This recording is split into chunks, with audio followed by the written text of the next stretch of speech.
Yo, it's been a while. My name is KarQ. We have a director's take, which is a blog article that usually Aaron Keller, the game director, writes, but this time it's going to be the associate game director, Alec Dawson. He got promoted from being the lead hero designer. I forgot his official title beforehand, but he got promoted. He's been off socials for a while, but he posted this one this week to give you a little insight on the perk system for Season 15, the new hero coming out next season, Freya, and whatnot. So let's read it. All right, director's take Season 16 on the horizon on Thursday, April 10th, 2025. Hey everyone, this is Alec Dawson, associate game director of Overwatch 2. Look at that. Flex the title, baby. You deserve it. With a look at some of the many great changes coming in Season 16. By the way, Season 16 will be live on Thursday, April 22nd, if I'm not mistaken. The team has been working hard to perfect new additions like the perk system and our next hero, Freya, while balancing classic favorites like the 6v6 competitive open queue. Tons of information about our new game mode Stadium will be heading your way next week. Hope you're all as excited as I am, so let's dive in. I almost read this as peak perfection, but perk perfection. The introduction of perks last season added a new layer of gameplay and strategy to Overwatch 2, and players are still brainstorming the best choices for their favorite heroes and personal playstyles. The previous director's take recapped our AMA about perks, so thanks for all the great questions, and many perks were tuned up in the mid-season balance patch. Players have been giving us great feedback, and the team is continuing to refine the perk system. Certain perks are a big hit, like Ana's Shrike, more popularly known as the Double Nano. By the way, just want to say, after playing that, I took that Shrike perk 99.99% of the time. I tried the headshot. I think the other option is the headshot one, right? And while it's cool to kind of dick around on like quick play or something, it's just not as consistent. I'm not the best Widowmaker player. I'm a much better Ana player. I can hit bodies, but I can't click heads. And I just feel like the Double Nano is just better guaranteed base value. You have two people on your team that are going to be extra tanky and extra strong. It swings team fights. Ana's Nano builds up fast enough. I think you should always take it. Anyways, certain perks are big hits like Ana Shrike and Bastion's Lindholm Explosive, which gives explosive shells. These are impactful and transformative perks that enable meaningful change in your gameplay. Making sure perks for every hero ticks those boxes is a big priority for us, and we're confident changes in Season 16 and beyond are pointing us in the right direction. One of our biggest philosophies when designing and improving perks is the idea that there's never a wrong choice. You should never feel like picking a perk is universally a poor option. So maps, team comps, enemy heroes, and personal playstyles should all influence your decision. But one perk shouldn't be the default go-to in every situation. Yeah, unfortunately, Alec, that is the case with the Ana Shrike one that you just mentioned. Okay, how exactly do we make sure we're hitting those goals? We look at a combination of what we're seeing in the data, like pick rate gaps, and the amount of influence perks have in moment-to-moment gameplay. If we feel a hero has a less impactful perk set overall, we also want to offer them new options. There's also constant iteration going on behind the scenes to dream up bigger and better options for the future season. A good example for Season 16 is Sombra's new updated perk kit. Stack Overflow, while impactful, doubled down on things Sombra was already good at rather than bringing transformative gameplay. It will now be replaced with a new major perk called Viral Replication, which allows her virus to spread to nearby enemies and will enable bolder team dives. All right, for reference, Stack Overflow was Sombra's major perk for Season 15. It's going to be replaced now, but for those who forgot, it was the major perk where I think it was the silence duration was longer, but then you lose a bit of range on the hack itself. So they're cutting that out, adding Viral Replication, which seems to be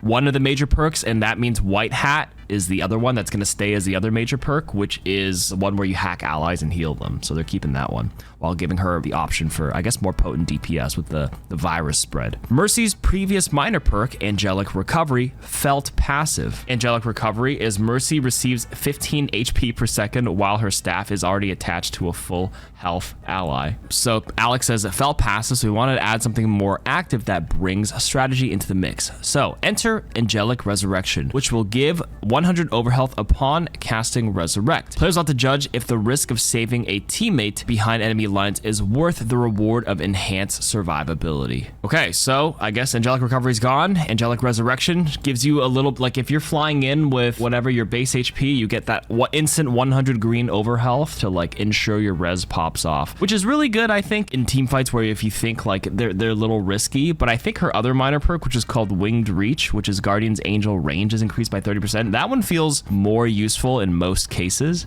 just having extra mobility. And if you're a smart Mercy, you probably won't find yourself in situations where you go for risky reses anyways. But I guess the idea of this new perk will maybe enable the riskier playstyle to go for riskier reses, and you probably have to look at their comp and see if they have something that can like burst you down very, very quickly. If they just have like a Moira alive and you're at like 100 HP, you wouldn't be able to res safely probably if she was looking at you. But like if you know you have this angelic resurrection perk on, the moment you press it, get that health, you can survive pretty much fixed TTKs like Winston, Moira. A TTK is time to kill, and Winston's Tesla cannon is pretty much a fixed damage rate when compared to the likes of like Cass, who can hit or miss headshots, for example. That's just the example I'm trying to give you. Next, Alec is giving us insight on Juno. So for Juno, a new perk here. It's called Locked On. Locked On gives a lower cooldown for pulsar torpedoes for every enemy hit, so not teammates, which encourages a more active play style. So I assume that at most in the 5v5, you hit all 5 people, maybe like a 1-second cooldown off of each person hit, which will shorten it and allow you to like pretty much use